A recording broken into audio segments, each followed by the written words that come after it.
Le point éco avec Florent Vabon, économiste chez Ecofi. Florent, je vous sais contrariant, je suis contrariant.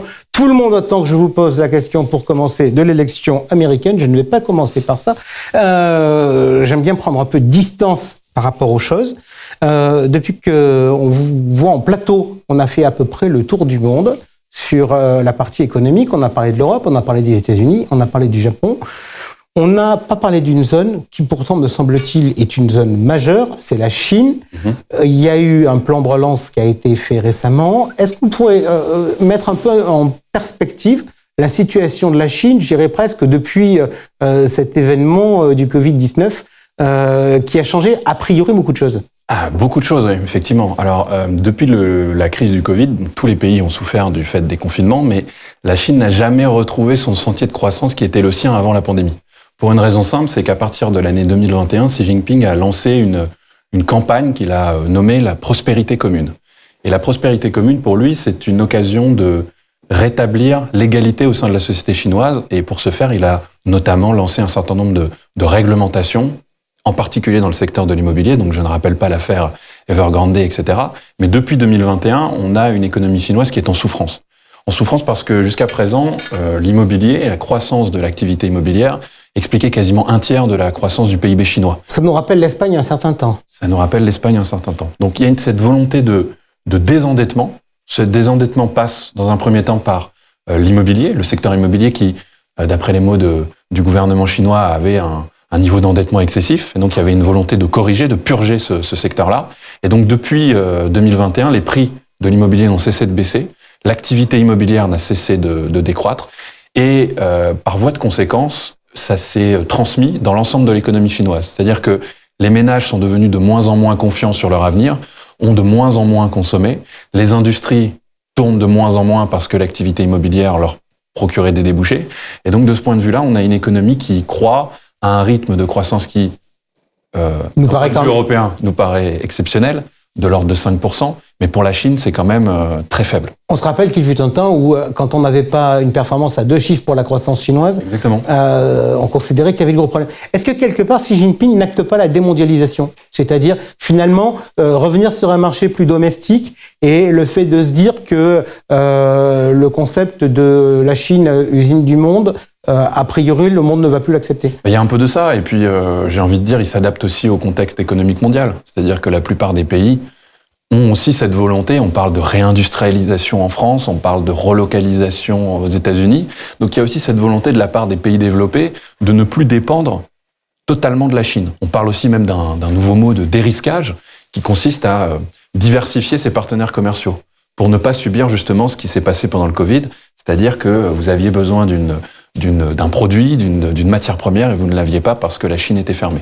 Ok, alors, situation inquiétante avec le modèle économique chinois qui pivote, la difficulté avec l'immobilier. Donc, il y a de cela quelques semaines, il y a eu un plan de relance. Est-ce qu'il vous satisfait? Alors déjà, est-ce qu'il faut l'appeler plan de relance? Moi, je ne pense pas. Je pense que c'est plutôt un plan de stabilisation. Grosso modo, pour schématiser les choses, ils ont constaté qu'effectivement les prix de l'immobilier et l'activité immobilière et la croissance économique ne cessaient de décevoir. Et donc ils ont décidé de stabiliser la situation en se disant bon, on arrête, on stoppe l'hémorragie.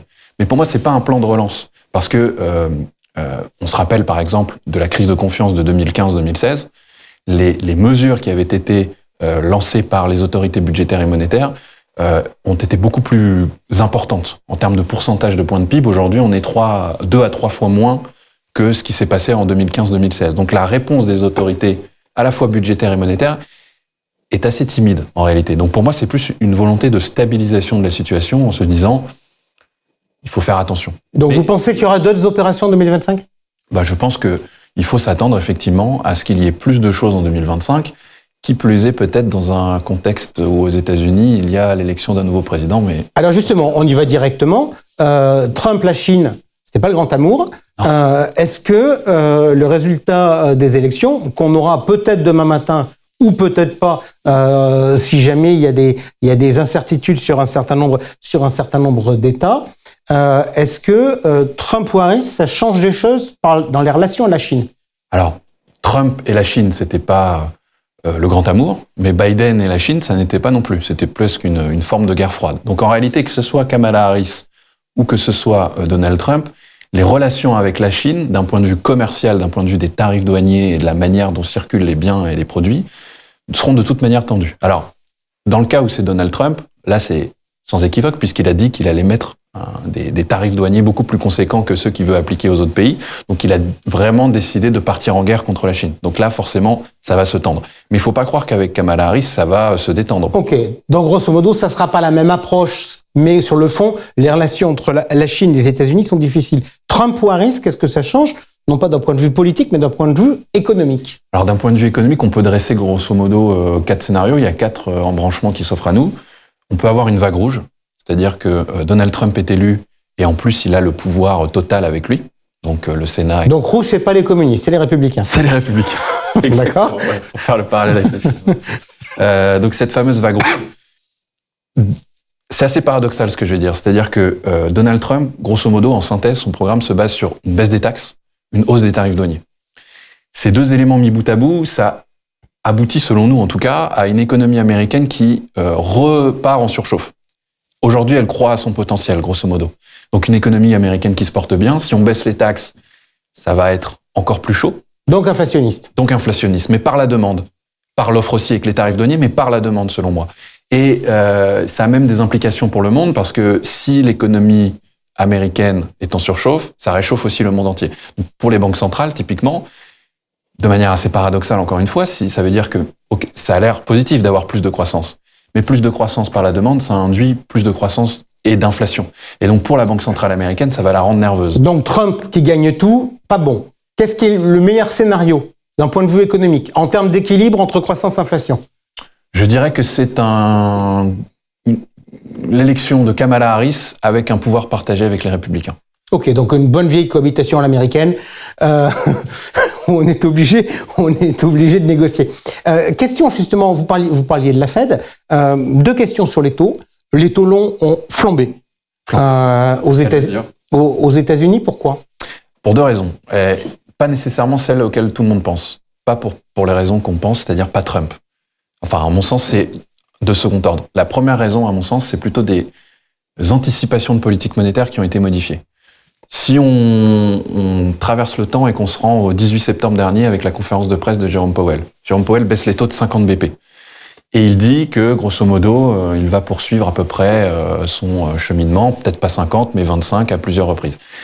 Mais depuis le 18 septembre dernier, on a eu des chiffres économiques aux États-Unis assez forts, des chiffres d'inflation ok, mais pas flamboyants. Et donc en réalité, les marchés qui étaient partis très vite, vous vous souvenez, on en avait parlé d'ailleurs, j'étais pas tout à fait d'accord avec ce que les marchés anticipaient, c'est-à-dire qu'ils étaient partis très vite dans l'idée que les baisses de taux allaient continuer très vite, très fort, jusqu'à la mi-2025, voire la fin 2025. Or, depuis, avec ces fameux chiffres, la donne a changé. C'est-à-dire que vous avez des anticipations de politique monétaire sur les marchés qui ont monté d'un cran.